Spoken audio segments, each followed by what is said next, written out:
I always thought silence was comforting, until it started screaming the truth I didn't want to hear.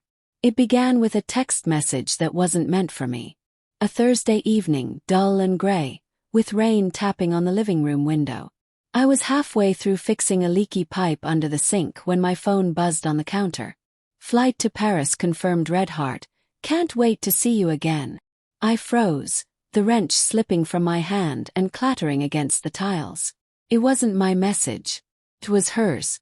Emma's phone, lying right beside mine, had lit up with that one line. The name at the top. Chris. My heartbeat pounded in my ears, drowning out the rain. I wanted to believe it was innocent, a work message maybe.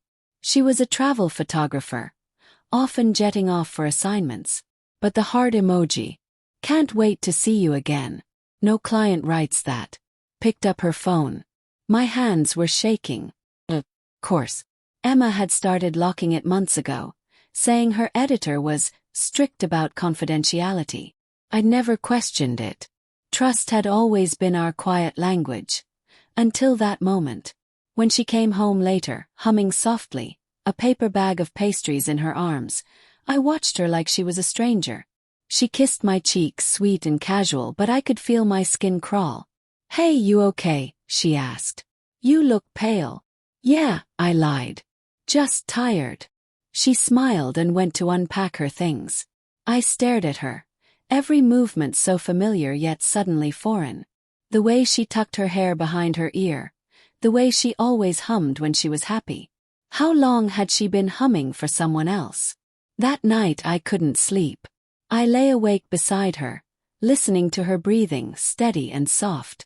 My mind kept replaying that text.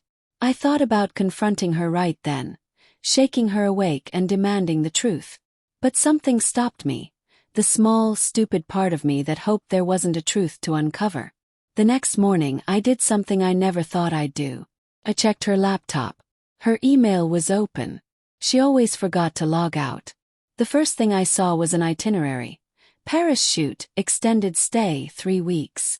And beneath that, a message from Chris. Hotel booked for 2. Can't wait to wake up next to you again. It felt like the ground vanished beneath me. My chest went tight, and for a moment I couldn't breathe. Again. It wasn't the first time. When she came down for breakfast, she was glowing. I got the Paris assignment, she said. It's a dream opportunity, Alex. They want me there longer this time. I stirred my coffee, saying nothing. That's great, I said finally. How long? About 3 weeks. She avoided my eyes. Maybe a bit more. With Chris? I asked quietly. Her spoon froze midair. What? I met her gaze. You heard me. For a long second she didn't speak. Her lips trembled, eyes darting like a trapped animal's. Alex, it's not. Don't lie, I said, my voice barely more than a whisper. Not now. She set the spoon down, her shoulders sinking. It just happened, okay? It wasn't planned. It happened, I repeated bitterly. You mean you chose it? Tears welled up in her eyes, but I didn't move to comfort her. I just stared. My heart wanted to break for her, but my mind was too busy remembering every late night, every extra meeting, every faint whiff of unfamiliar cologne when she hugged me. How long? I asked. 6 months, she whispered. I let out a shaky laugh. 6 months.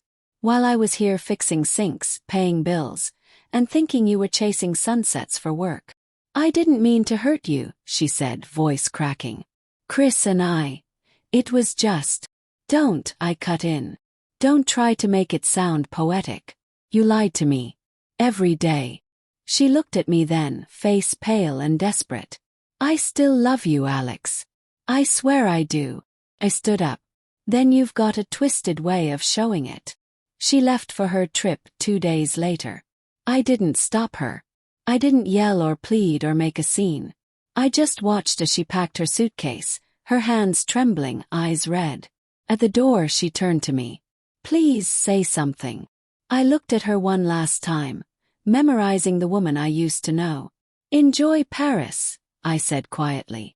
Enjoy it with Chris. Then I closed the door. and blocked her number. For days, my house felt like an empty shell. Her coffee mug still sat on the counter, her scarf draped over the chair. Everywhere I looked, she was there.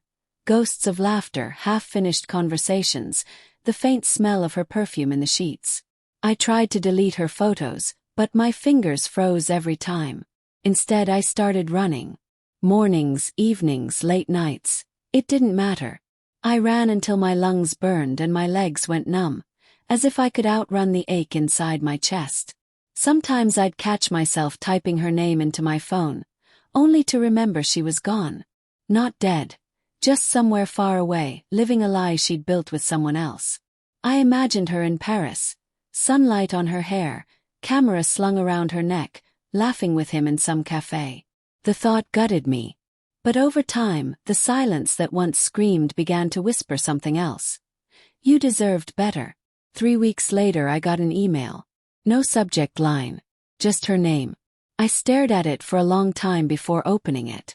I don't know if you'll read this, but I'm sorry. Paris isn't what I thought it would be. He isn't who I thought he was. I made a mistake, Alex. The biggest of my life. I just wanted you to know I still love you. Please, if you can, write back. For a moment, my heart twisted. I could almost hear her voice, soft and broken. I wanted to believe her. I wanted to erase everything and go back. But then I remembered the hotel booking. The lies. The 6 months. I hit delete. Months passed. Seasons changed. The ache dulled but never disappeared completely. It just learned to live quietly beside me. I started seeing a therapist, picked up photography again, the same passion that once brought us together. Ironically, I understood now why she loved capturing moments. They were all that remained when everything else faded. One day I received a postcard. No name, just a photo of the Eiffel Tower. On the back, a single line. I still think of you when it rains. I smiled, not with bitterness, but with something close to peace. I slipped the postcard into a drawer, closed it, and walked outside. The sky was gray again, rain starting to fall. The same kind of evening it all began. But this time the silence didn't scream. Just settled around me, calm and familiar. Because I finally understood. Love doesn't die when someone betrays you, it just changes shape. It teaches you what you won't accept again. And as the rain washed over me, I whispered to no one in particular. Goodbye, Emma. Then I turned my phone off for good and walked forward.